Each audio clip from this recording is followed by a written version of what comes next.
Hello and welcome to the Film Ireland podcast. I'm Gemma Creagh and I'm chatting with production designer Ramsey Avery ahead of the RENDR Festival, which is taking place in Belfast from the 23rd to the 24th of February.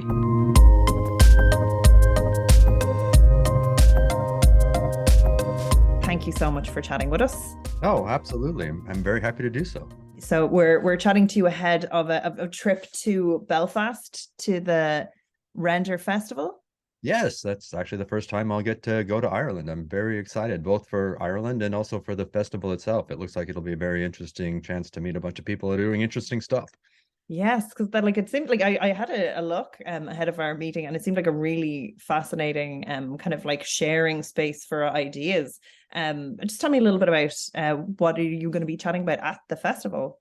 Well, it's a festival that is kind of emphasizing how digital technology is expressing itself through media and other formats. And I think what I'm bringing to it, as you can tell from my gray beard, is a certain amount of length of time and experience in the industry where I've experienced a significant shift in the way we both do things and the way things end up being transmitted and received. And the whole process, particularly in the last 5 years or so, has really started to shift and will continue, I think, to shift rather exponentially. So I think that's what they've invited me to talk about is how I'm kind of straddling that analog and digital worlds, both between my history and the work that I do.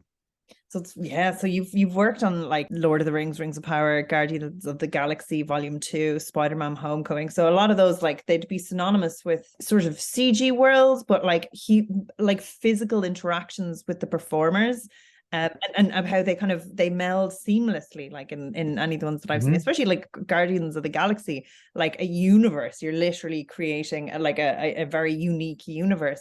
I'm just wondering, tell me a little bit about like, or maybe are you are you allowed in specifics or generalization? Because I know sometimes they sign NDAs because you're like, oh, you don't want to keep the mystery a mystery. But like, how do you create it? Like, what is CG? What is real? How do you like create the things that actors interact with? How do you design the world?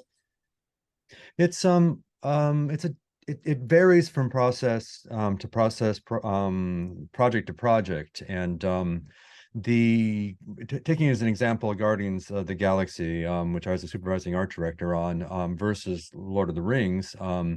Those had two very different kind of methodologies and intentionalities in the process of it.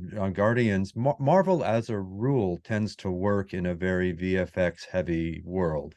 It's both because their storytelling process is complicated and is evolving constantly. So they tend to leave themselves the open door of the visual effects processing they leave that door open much longer than many other projects do. So they'll do a lot of work in post to kind of craft and clean up the story. So they in general don't always want to put as much real world into their environments as other projects do. For example, I mean, that's and actually I'm on a Marvel project right now, and we're actually doing the exact opposite. The intentionality of this one is to do something almost entirely in camera.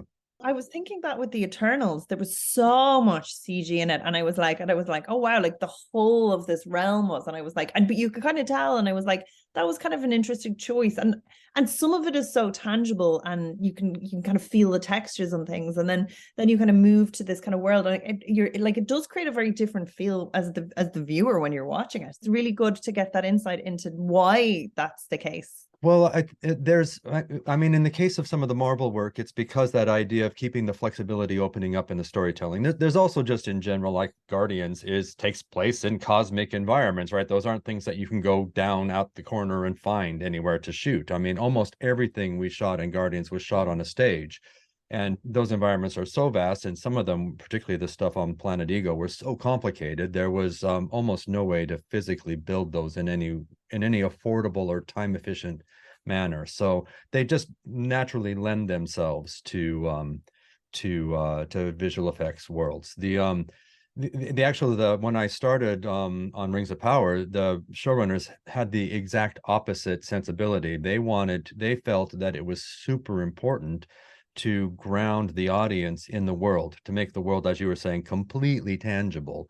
So their goal was, as much as you can put it in camera, we'll figure out how to find the funding and the time for you to build the scenery to put it in camera, as opposed to we'll solve that later. So literally pretty much, if you're watching, generally speaking, that series, pretty much anything in the camera strike range where actors are is real. I mean, there's some scenes like when you're crossing the bridge in Khazad-dûm and there's the vastness of the caverns beyond. Of course, that's all visual effects. But when you're in the city of Numenor, almost everything there is real. We built acres of city there and built it 45 feet tall. I'm not going to do the math. 15 meters tall, to make sure that things where actors was actually in camera. And that it makes such a difference for the actors to be able to walk into that world and feel the world. They don't have to spend the extra effort creating the world in their head. They can just be in the world, and now they can be their characters. And it really, I feel, over the years, having talked to actors and watching actors and on these stages, when you can give them that tangibility, I think in general you get a better performance and a better storytelling out of it. And the team that you're on that's doing it for those projects, like how big are we talking? Like how many kind of bodies on set and what time frame, if on something of that massive scale, are you given? Yeah, well, the Rings of Power tends toward almost an Avatar sense of scale of process, right? It's complete world building, and in that sense that we were trying to create 8 hours of complete world building. So Guardians, probably the biggest our art department crew was probably 45 people in the art department, and we had 400 people in construction building things, and another 70, 80 people probably in set deck doing that type of work, the set decorating, the props and the dressing and all of that stuff. On Lord of the Rings, we had at the largest single point in the art department, we had 75 people working in the art department. And again, there was like another 350 people in construction. There was another 40 people doing the greens. There was another 150 people in the in set deck. It was a real army of people because of that, trying to make everything absolutely as real and tangible as we could. It was a much more intensive effort with really, I have to say, remarkable people. The crews that we were working with in New Zealand were stunningly talented and deeply passionate. So in a lot of ways, that actually added more capacity to our capabilities because they were so good at what they were doing and so interested in doing it. Wow. And what would be some of the kind of smaller scale things? Like, do you is there a mix? Would you do both? Would you just not take that on at this stage of your Oh, career now? Or no, I came back from Lord of the Rings and I did a pilot for another Amazon project, a very small pilot where it was mostly one contemporary office building, which was kind of nice to actually design something that we could light with electricity and not have to light everything with fire or sunlight. And then I went on to do a smaller movie for Fox, a kind of a thriller movie. So what I like doing is finding projects where the world building is critical to the storytelling, that trying to create that sense of what's happening in the area behind the actors and what the actors are interacting with is critical to the path and the narrative of the storytelling. So that's not a scale thing. You can do very small things. I mean, I worked on a project, I designed a movie called Waitress a while back, which is Waitress, yeah, with Terry Russell. Yeah. I love that. I know I went to see the musical recently as well. Yeah, the musical's fun as well. Yeah, same Yeah. producers actually. So that was or at least some of the same producers involved with it. And but that was we had $1 million for that entire movie. The entire movie was under $1 million for Wow. Waitress.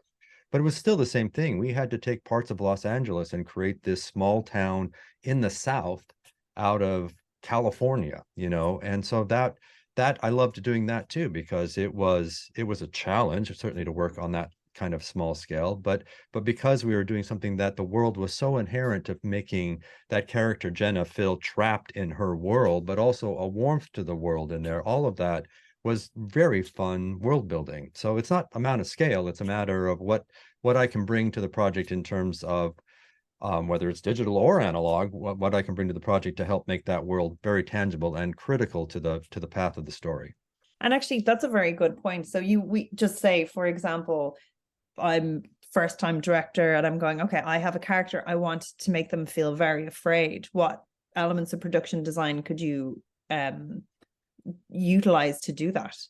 I mean, back into the basics of it, it's all about, well, for the first thing, the thing we design in film and television, kind of more so than I've done a lot of stage work. It's kind of more critical in film and television than it is in some ways in stage. That's not an absolute truism.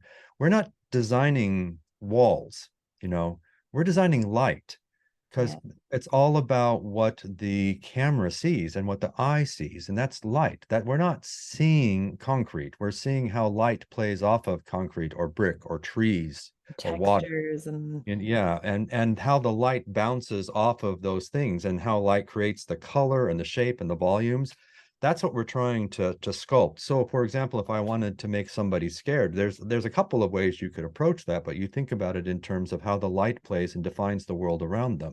They could be scared because they're in a tiny, dark, enclosed environment, and so that's claustrophobic and it's so tight you don't know what's right around the corner. The opposite could be true, that you can make a world that's vast and desert and bright, and there's this teeny tiny figure in the middle of this broad environment, and that also makes them scared. So it's not just the particular scene, but it's how that scene plays into the overall narrative arc, and whether you want to go from that broad expanse into something tighter, or whether the story is tight, tight, tight, tight, tight, and then freedom at the end. And so you look for those components of how color, light, and volume shape how the character is interacting within the frame. A lot of times you can even think about it. I've done a lot of work in themed entertainment in theme parks as well. And you can walk into a space and you have a visceral response to how that space is based on how the air is flowing, how the light is working, how it smells, we're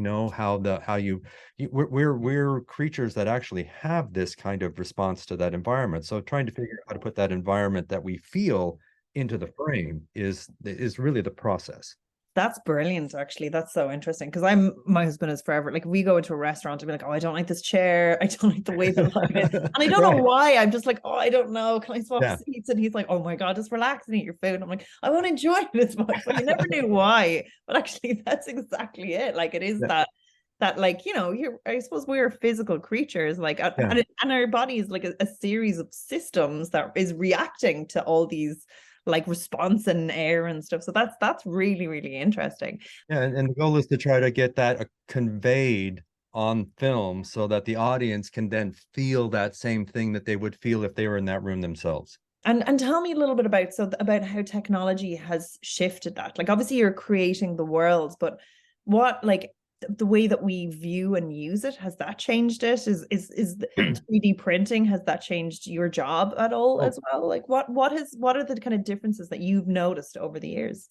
Well, it's man, there's so many of them. And just on the technical end of it, there are projects where you could employ a lot of people that you would first do a hand painted thing, right? And if you had to change the hand painted thing, you had to scrape the paint off and repaint it or start over again, right? So that all of the artists that I started working with were originally working in acrylics and even oils and watercolors. And that process, right, is a very different process than clicking and erasing a couple of pixels. So the time frame of all of that has shifted massively over the years. And then when you take that illustration, and then nowadays we actually will almost always, even illustrators will model in 3D before they paint, so that there's a volumetric characteristic to all of our design underlying the concept art.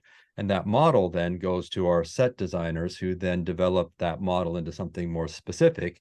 That model then goes off to visual effects if they need to make their stuff happen, if it's a visual effects scene, or that model goes into a next line of people who start to break that model down into drawings, and then those drawings will go off to construction. Well, over time, that's even gotten simpler. I mean, there are cases now where once we have that model, we send that model off to construction or a construction company, and they'll have people that will just break that model down into files that then can be CNC'd, right? So you're eliminating multiple steps in the process. It means the model has to be absolutely right, because previously the model could be much rougher and then you would refine it in the drawings. So that there's different ways that the time works on that. But the idea, like there were environments, for example, strangely enough, like in Guardians of the Galaxy, almost everything was hand sculpted, with the exception of some of the spaceship lines in there. All of the Ego environments were hand sculpted. Even Ego's ship, which we originally talked about milling those shapes out of foam, ended up being hand sculpted. As opposed to a lot of Lord of the Rings, which is actually a much more organic looking show. Like all of the rock work, we would design the rock work in a model, or we would sculpt a small maquette model out of it. We'd scan that model, and then our set designers would layer in that model digitally, send that off, break that down into CNC. And so then we would come back with these rock walls that had these wood ribs Yeah. that then we laid plaster on top of. So the whole underlying process of a natural looking rock wall is actually digital. You know, Wow. so it's and we do print things like props, particularly a lot of the weapons in Lord of the Rings, for example, a lot of the guns or laser weapons in Guardians, those are printed. Those are all 3D printed.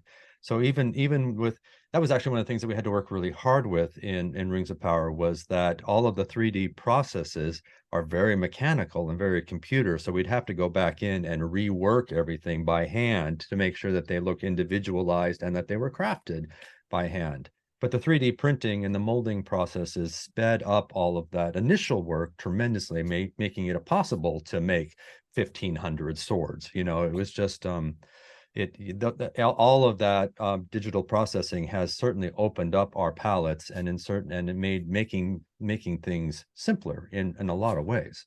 I know, and people like in some ways, right? People are kind of saying that, automation is sort of ruining it, but it sounds like there's such a need for crew. And like, I know here in Ireland, like, and it's obviously on a much smaller scale for the most part, like we had Foundation and we have Vikings, but like there's just such a massive need for crew. There's the need to have bodies on set. There's the need of that. Like, and it just seems like the jobs are changing. Like some sort of will go obsolete, but then some are really coveted. Like one of the things that I'm hearing now that people really need are like craftsmen for different skills. Like, do you find like it's hard to crew up at the moment and to find people with those kind of like almost like a bespoke Yeah, well, again, I think that it'll depend on a certain amount on the project at hand. It's pretty easy to CNC mill or 3D print the components of a spaceship, right?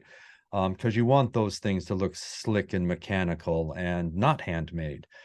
You still need craftsmen, because you would be surprised at then how much of that stuff is wood and foam that now we have to make look like metal. So that there's a whole nother layer of finishing and scenic artists who come in and make all of that look like it's shiny chrome when actually it's foam, so there is that level of craftsmanship is still a requirement. And you're right, it's for the last 5 or 6 years, except for during COVID, it's been very hard to get crew. And that's part of the reason why there's so much filmmaking going on everywhere in the world, because it's just had to expand to where there might possibly be crew to do that. But even when you expand, the people that really have that skill set are not as common, right? So it's particularly the kind of high level craftsmanship that projects like Rings of Power or Foundation or Vikings, because everything there, there's a level of finish in there that to be compelling. Well, one of the things that's also interesting, we don't shoot on film anymore, right? And film is very forgiving. It's got a grain. It's not high resolution. When we're filming now in 4K or sometimes even in 6K, that resolution is higher than the human eye can see. So you can't even see the things that are going to end up on the screen at the end, and you'll be surprised by the level of detail and the depth of field that these new digital cameras can see. Things stay in focus much more than you want them to be in focus. So you need really good craftsmen to make those details. We can't get away with the stuff we did 10, 20, 50 years ago because the camera now sees every imperfection. So we really need good craftsmen to make sure things look good in that level of resolution. And it's so funny. It's like when like people say, "Oh, like cinema is dying," and it's like, no, there's such a hunger, especially for those types of productions, like that really big spectacle, and that really kind of rich environment. Like Guardians, definitely. Like I'll always go see a Marvel or Guardians in the cinema because it's like that's part of the experience is the sound and the like capturing all those details. What do you find are the sort of bits of the job that maybe like lay people don't know about or like or would be surprised to hear? Well, I think just in general, the amount of effort that really goes into every frame, I think nobody really quite gets it. I mean, I'm always amazed when I stand on a soundstage and it's this very intimate, quiet scene between two people, and then you turn around and there's 58 people standing around, everybody from the focus pullers to the sound guys to the PAs helping make sure that everybody's staying off the set who shouldn't be on the set. It's this army of people that we bring to production to make even those most intimate of scenes happen. um it's just that everything is a choice, you know. It's not, things don't just show up in front of camera. I kind of often say that if I ever stopped to think at the beginning of the project how many decisions I'm going to have to make, I just wouldn't get out of bed in the morning. It's overwhelming. You know, like, what is that doorknob? What is that pencil they're holding? How does those eyelashes work in terms of how the character's face is being perceived? I mean, everything is a choice. We'll sit in meetings and talk about the most mundane of details because they show up on screen and they mean something. And each one of those decisions has to be made by somebody. And like in your opinion, like what one of those things are sort of wrong? Do you know like what were the ones that you're like, oh, that looks terrible on screen, or if you're like a first time student director, never do this, or like that doesn't Oh, work with this. wow, there's so many things.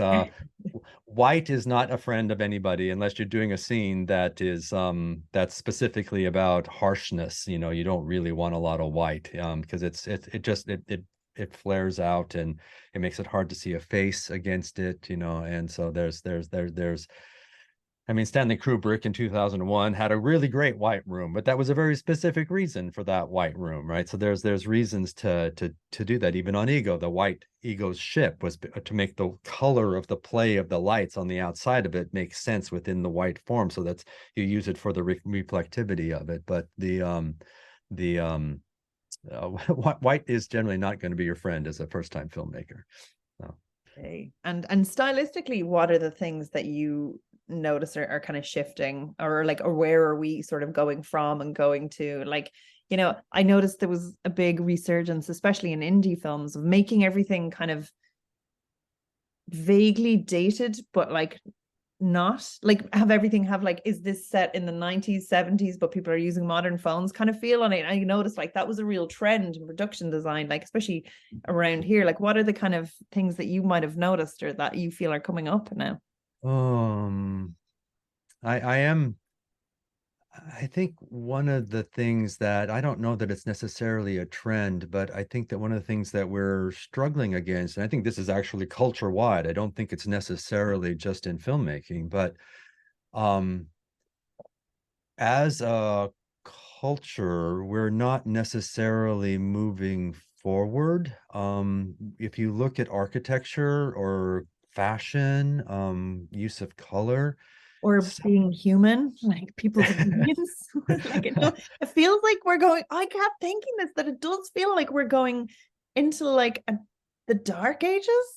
Like well, I think it's, you know, this is much more philosophical than perhaps than it is logistically for filmmaking, but because we have so many choices, we're overwhelmed by them. So we retreat into to our things that make us comfortable, right? So, and because our world is at our fingertips now in a way that it never used to be, we can make those choices very deliberately. So if we like a color or a type of clothing or a type of movie making, then we can experience only that. There's enough options to just live in that world. So there's no need to make another choice. And culturally, we don't all see the same things at the same time the way we used to. So if one change happens over here, it doesn't ripple out across everybody else anymore the way that it used to. So our music, you know, people listen to one type of music, they wear one type of clothing, they live in one type of, they decorate their houses in one sort of way, and there's no challenge to that because we can stay within our bounds. So I think one of the things that drives that in terms of filmmaking, particularly in the age of streaming, you're looking for niche audiences because you want to grab that audience. So you direct your filmmaking, your storytelling, your visuals toward that audience you're trying to get.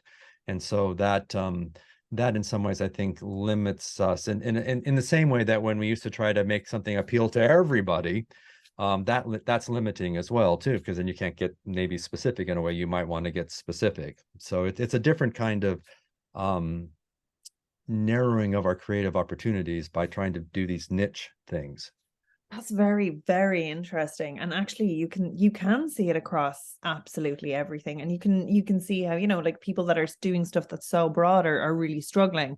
And then people like, you know, like then there's these kind of niche films, like even the way that like Megan was received. Like that was just such a huge response to people. Like Yeah. they were like, people were shouting, and like Irish cinema people, like I know in America people shout at the cinema, like they do not do that here. Like you like, Jesus, my neighbor down the road is down there and she thinks so. But like people were like shouting at the cinema, and those like, so you can kind of see like, yeah, these niche films are finding these niche audiences, but yeah, across everything that we interact with, the algorithm is keeping showing us the same things that we want, like the streaming algorithms, the Facebook algorithms, the Instagram algorithms selling us the style of things. So that is just crazy. That's so true.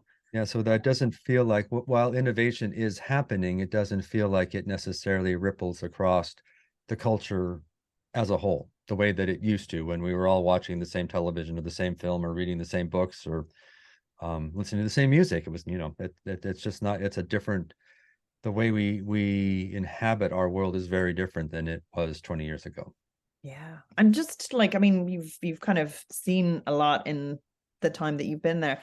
Tell me a little bit about how that you got to where you are, because I do think the production design field, it's so vast in many ways. Like it's so all encompassing. It's not like, oh, you need to learn to edit and then specialize in a specific area. It's like, no, you need to know how to, like, what things look like, design, focus, building, craftsman. Like it's just such a huge field. I'm just wondering, what was your path in? I very specifically, I started off as an astrophysicist major and That and got the natural flow. and got the theater bug in college really strongly. So I kind of switched over into theater and got my graduate degree in set design. I can imagine that conversation with the parents, the Yeah, guardians it in your was life. You'd be definitely like, yeah. And when I went to grad school, I was accepted in a graduate program for directing on the East Coast and a graduate program for design on the West Coast. And I was coming from Wyoming, and the East Coast sounded scary, so I went to the West Coast. So I made a choice kind of just based on a comfort level between directing and design, and ended up in design. And just kind of lucked into the right program where I met the right people. And the day after I graduated with my master's degree, I started working on television show on the Cosby Show, which then turned into Roseanne.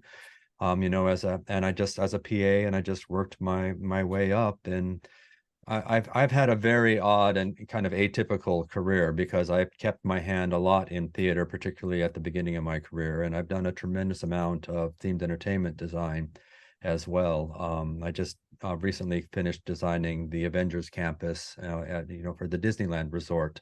Um, so that's so I've spent a lot of time doing that very tangible, real world building as well. And so it's really been a matter of I've tried to guide my career to the places where I think are the most interesting design opportunities, and starting off as a PA and then having my theater background that allowed me to do drawing and model building and knew how to decorate, and knew how to make props.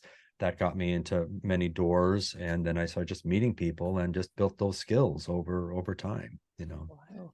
It sounds again that it's a very sort of challenging role. I'm just wondering, is there things that you gravitate towards specifically that you find very satisfying, or is it nice to have that variety of moving from very different project to very different project, or is there something that you really love to do or would love to do? Like, where do you kind of get that fulfillment from the most? Well, it's I kind of joke that almost every project is a master's degree. Like I have to learn so much about everything. I mean, that pilot project that I was talking about earlier, that was set in a company that designs mobile phone games, which I didn't know anything about. So the first thing I had to do was learn deeply about what it means to design. What's the process and the methodology and the equipment and the rooms, the people that design those games. And so that I love that about my job is that it's never boring, you know, even if I'm doing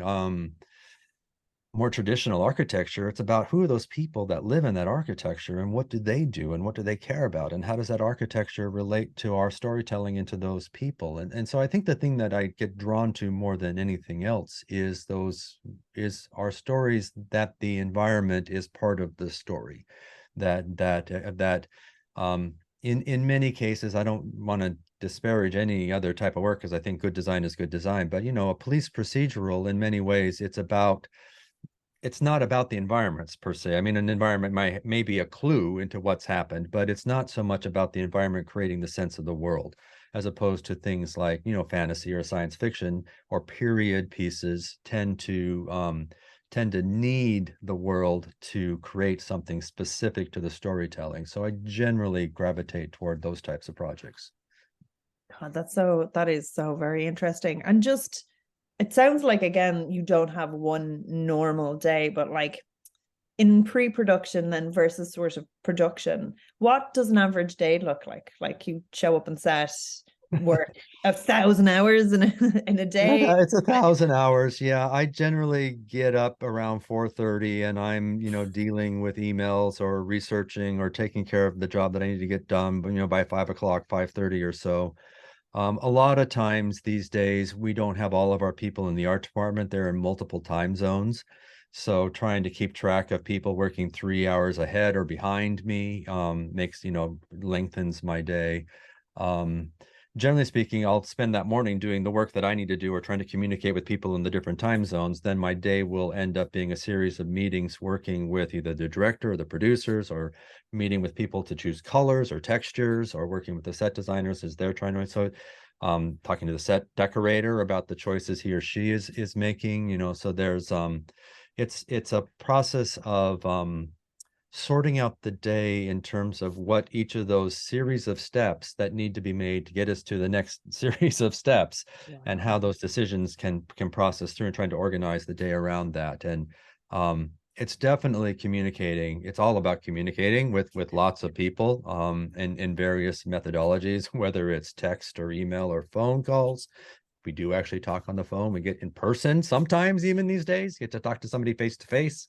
So it's that I it's there was a movie a while ago, a documentary about the film industry. Like we're the only industry in the world that fights to work only 12 hours in a day.